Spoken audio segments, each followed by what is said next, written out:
back of the rim. Got it! Oh, the slam! Oh, using Curry way downtown. Oh, what a shot from Curry!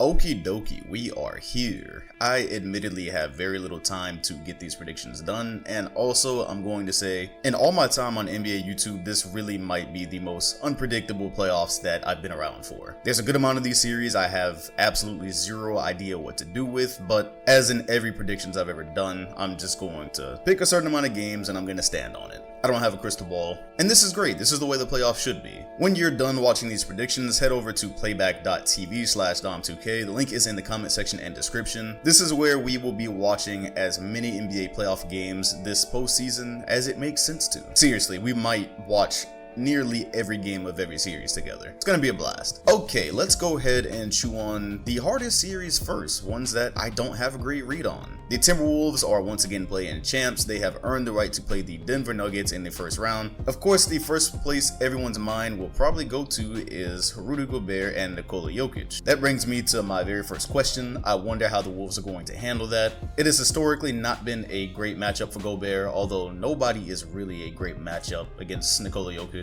And then after that, it gets frustratingly confusing because we just don't have a lot to go off of. A grand total of 0 of these matchups took place with Mike Conley on the roster. The Mike Conley trade made the Rudy Gobert experience a little bit more tolerable, but then on the flip side of that, this team is now missing Jaden McDaniels with a broken hand and Naz Reid also with a hand injury, or a wrist injury. That's one of your best defenders on the team. Actually, that is your best defender on the team. That is also a very versatile big that could have made a difference, could have helped with lineup versatility. With those two on the roster, I'm gonna say I think that this series might have been a lot closer. The way it stands, I think the Nuggets are gonna get this in like 5 or 6. My official prediction, I am going to go with 5. I think the Wolves are talented enough to get a game. I don't think there's any reason for the Nuggets to be going out in the first round here. They're healthy, they're gonna be able to spread the floor. Being able to spread the floor is going to present problems with Rudy in the lineup. And once again, I just don't think they have an even acceptable answer to the Jokic problem that will be in the series. I do still think the games will be fun though. I had already started processing what it was going to look like with Jokic versus OKC's small lineup. I thought that was going to get really ugly.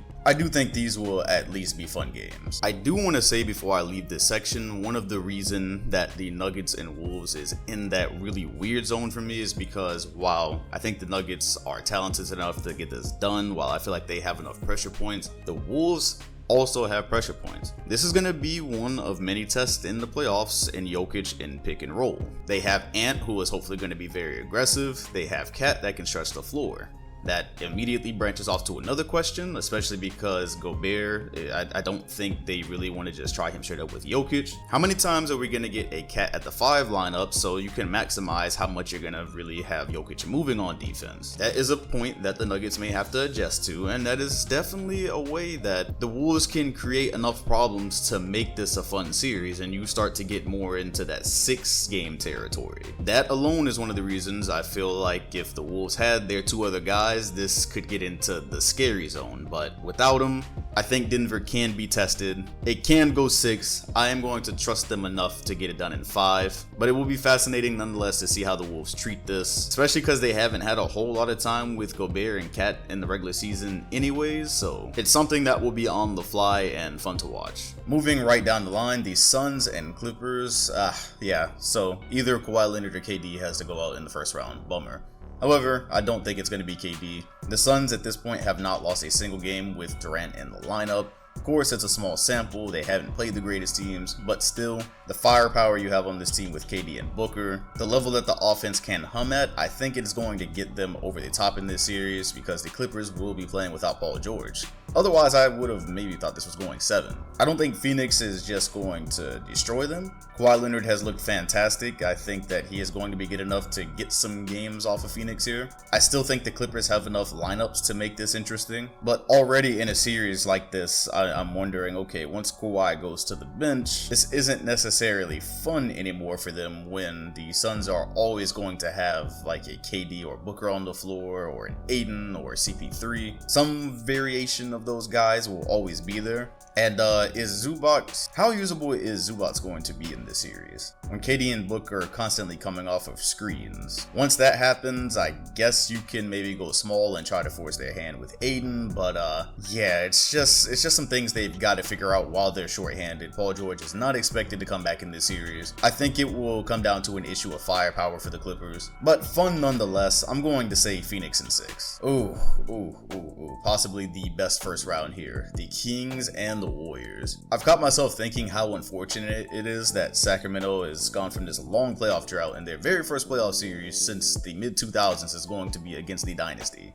Of course, this is a much more subdued version of the Dynasty. They have not been a good road team all year. They really haven't been healthy. Andrew Wiggins is just now coming back to really get himself into shape during playoff basketball. I'm interested to see how that's going to work out. And while people are quick to point out that the Kings have not been a great defensive team, I mean, the Warriors really haven't either. I immediately just have so many questions in this series, like how is Sabonis going to hold up in that pick and roll defense? How would Sacramento deal with it if the Warriors come in and steal game 1, which is a realistic scenario? What would this be like if it gets to a game 7 and the Warriors, who have not really been good on the road the entire year, have to win that in probably one of the craziest environments in the league? Now, the reason that question is so pressing to me is because for any other team in history, I feel like the road performance that they put on during the regular season would really bother me. However, this is the Dynasty. This is the team that's won championships. This is the core. So when you look at them in a playoff setting, I'm going, okay, yeah, they didn't do well on the road this year, but it's not like I don't know that this team can win road games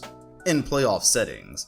So I'm having a really hard time chewing on that. Very interested to see how effective the Aaron Fox is, because he is going to be vigorously game planned for. He's going to get a lot of situations with Draymond switched onto him. Interested to see who they initially start off guarding him with, but I think I know who they will use. There's just so many different factors here. And yes, this is just one of the mini series I don't know what to do with. I'm gonna go Warriors in 7 though. It's not that I don't believe in the Kings. I know they have been fantastic throughout this year.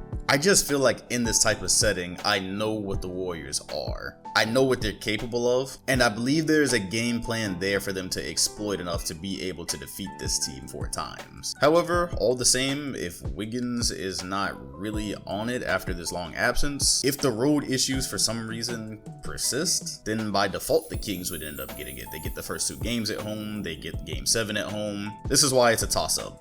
It's literally going to be who's going to be the first to get to what they do best. But since I gotta stand on something, I'm going with the Warriors here. And yet another series I don't know what to do with, because this Lakers team should have been dead long ago, yet they are the 7 seed. Meanwhile, you have the Grizzlies, no Steven Adams, and I have question on top of question, just like some of the other series we've discussed already. For instance, what are the Lakers gonna do with Ja Morant? Because, well, A, we already know they're gonna be going under screens. Take the template from the Wolves last year, keep Ja from getting 2 feet into the paint. Easier said than done, but if you have the personnel to do so, things get really, really fascinating for Memphis in the half court. And I'm gonna say the Lakers do have the personnel for that. I'm just already imagining them going under screens and then Ja having to get downhill and meet an Anthony Davis near the rim. I start to wonder, is Jaren Jackson gonna get into foul trouble? Because if he does, lights out. How aggressive is Anthony Davis going to be throughout the series? Because an aggressive AD is the key to any series win for the Lakers. How is D'Angelo Russell gonna play? If you get the version of D'Lo that's hitting from the perimeter, things get really dangerous really quickly. How do you use Jared Vanderbilt defensively? He's got a lot of versatility here. Are they just immediately gonna say go hound Ja? Or are they gonna give him the Desmond Bane assignment and just say, you know what, we have our game plan for Ja. He's gonna have to go make some difficult finishes. Let's use Jared Vanderbilt elsewhere. Because then Memphis has got to figure that out. Of course, the Lakers will also be looking to limit transition buckets, because if Ja gets out in the open floor, the trouble starts really quickly. LeBron James. Which LeBron James are we getting? It's obviously, even though his numbers still in a lot of these games come out like what you would expect, LeBron at points these days does not have the same, I don't know, it's just not the same flash that you'd see from year to year, which makes sense. Father time is catching up, injuries are catching up, but now it's all in on these playoff series. You get an ultra aggressive LeBron James and an ultra aggressive AD. How is Memphis dealing with that? Because that's potentially a lot of rim pressure, and Jaren Jackson is going to be tasked. He's had a fantastic defensive year, but the Lakers are specifically going to be game planning to get him into foul trouble. because once he's off the floor, where do you go next if you're Memphis? Also, if you're the Grizzlies, what do you do if your first idea to just let Jaren Jackson roam around defensively? If LA counters that,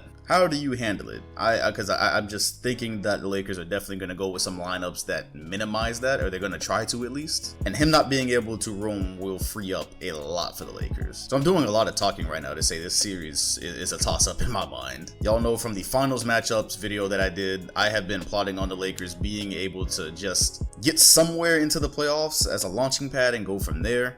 They've got it with the 7 seed. They've got a matchup that they can win here. Yet so does Memphis. And like a lot of these series, we don't have a ton of great samples. With the Lakers constantly being injured, and then with some of the trades they made. I think the best game they might have had this season was when Westbrook was still on the roster. Then you had one without LeBron. There's not a whole lot to go off of. As it pertains to the Lakers and Grizzlies, I actually want to say that the Lakers can get this done. I spent maybe the last week convincing myself the Grizzlies were going to do it, but as I've just talked through this, I'm really just thinking about how the Timberwolves should have beaten them in the first round last year when they were able to slow Ja down. Because I believe the Lakers really can accomplish that same thing, and they're led by LeBron and AD and not Cat and Ant. I really want to say I think they can get this done. I think they can do it in 6 or 7. With the nature of this being a toss-up, I'm going to say that I hope it goes 7, but I'm going to go the Lakers actually. That moves us to the Eastern Conference, Bucks and Heat, Bucks in 4. Honestly, unless Milwaukee just falls asleep, it really feels like the better question is how many times are the Heat gonna score 100 points in this series? If Miami is not getting absolutely uncharacteristic scoring outputs from Kyle Lowry and hot shooting nights from Max Strus, what do they go to that is going to get them scoring consistently? This should be a sweep. Cavaliers and New York. This is fun, but immediately I'm thinking about Julius Randle's ankle. As fun as the memes are, Randle has been important to what New York has been able to do this season. Recently hurt his ankle a couple of weeks ago. He is going to try it out on Saturday. How effective is he going to be? How healthy is the ankle? Because I'm already thinking about the Cavaliers really testing that, putting him in action. And that could get ugly defensively. If you're New York, can you effectively slow down Donovan Mitchell? And how much of the scoring output is Jalen Brunson and company going to be able to make up for should you get a hampered Julius Randle? I feel like off bat, I have too many questions about the Knicks just at the starting point with health coming into this. Well, specifically just Julius Randle. I'm gonna go Cavaliers in 6. Brooklyn and Philly. Philly should get this done in 5. I do think that the Nets have a game plan to make the games close and interesting. Very excited to see Mikal Bridges in his first playoff look as a first option, second option. He's been phenomenal in this second half of the season since being traded to the Nets. Now he's going to be game planned for in a playoff setting, so I'm looking at that. I think defensively in the half court, Brooklyn could make this interesting. My issue is firepower. You talk about offense, I don't think they're going to be able to generate enough to make it an upset or really push the Sixers too far. I am trusting Philly to go ahead and hammer this out in a 5-game series. And the Celtics and Hawks should be a sweep. It should not take them.